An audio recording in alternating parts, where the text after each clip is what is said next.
Hello there, darlings, and welcome back. This is review for the Jinhao x159, and this is a pen that has been oh so hot in the fan pen community as of late. For the past few months, this pen has been so very popular, both in the sell volume and just people talking about it. People really love this pen, and I can see why.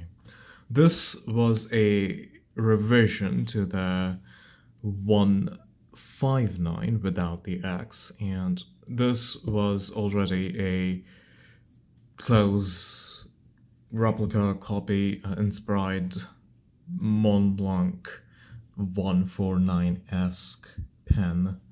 Dimensionally, it's very similar, and that's it.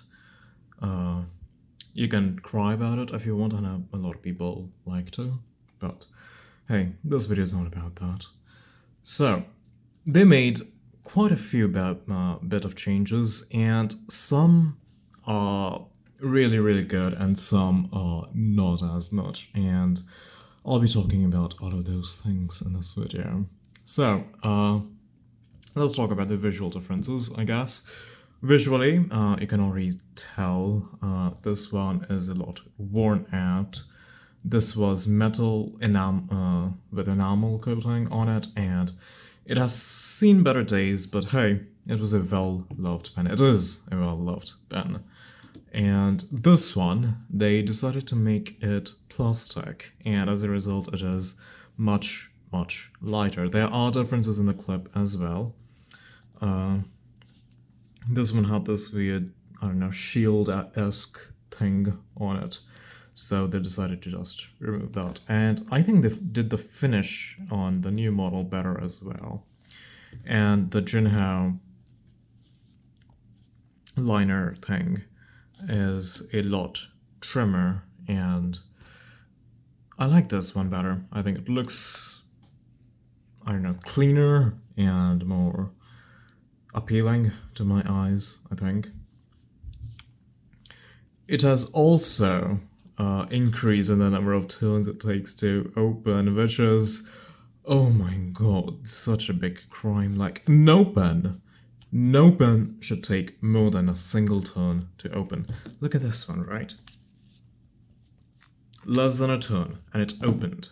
This one, 1, 2, and a bit more. That is outrageous, simply outrageous. Now, there are two versions of the x159.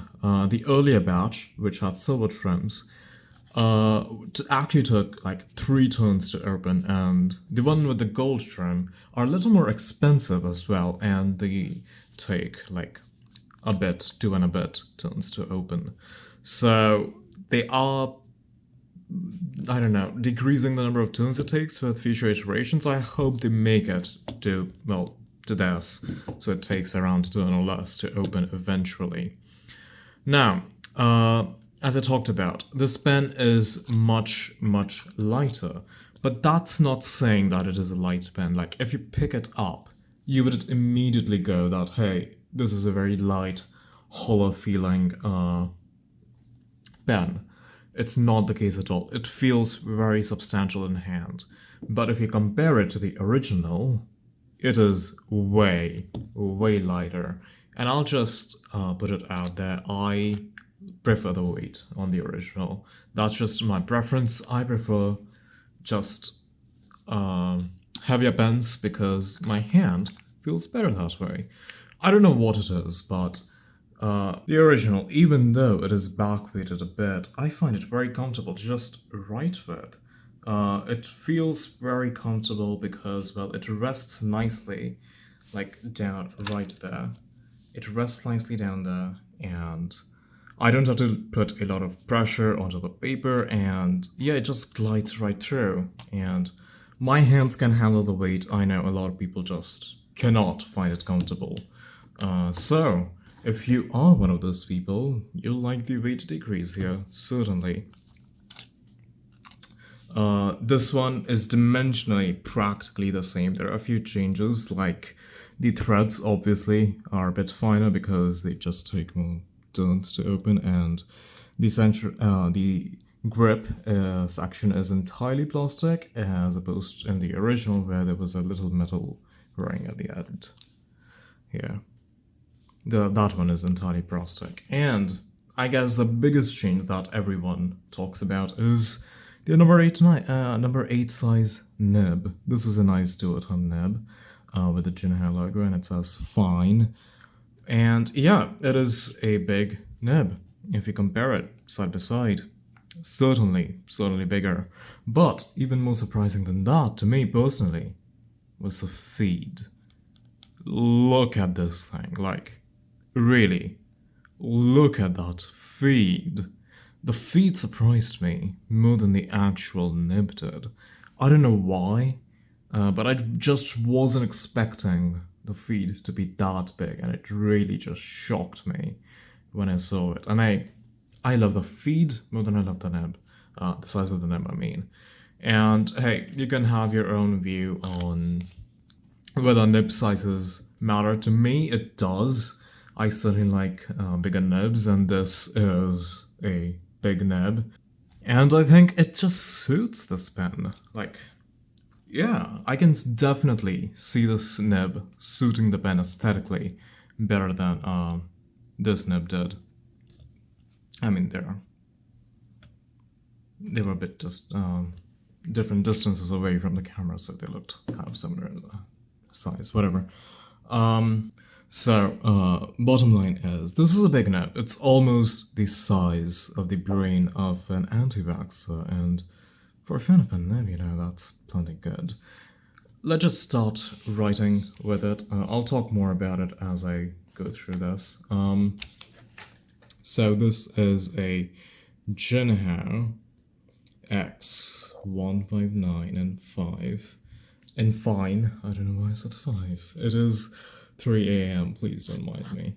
And it is skipping a little, that's not good, but I did not write it with it for a few days, so that's fine. Let's see, the ink, it's actually skipping a lot. What happened? Ink is Pilot Iroshizuku. Well, I was using it uncapped for quite a bit for this video, so, you know. Shinkai, which is a beautiful denim blue. I am a very big fan. It's a plenty stiff nib. You can sort of get line variation if you try really hard, but I don't know, just don't, in my opinion. You don't have to push too hard to get some line variation, but you might end up damaging the nib in the long run. And hey, it writes just fine. It is fairly dry as far as fine nibs go, but it doesn't really skip while writing aside from that initial start streaks, which I'm pretty certain it was just me playing around with it uncapped that caused it. Anyway, it is a very smooth nib and writes as you would expect it to.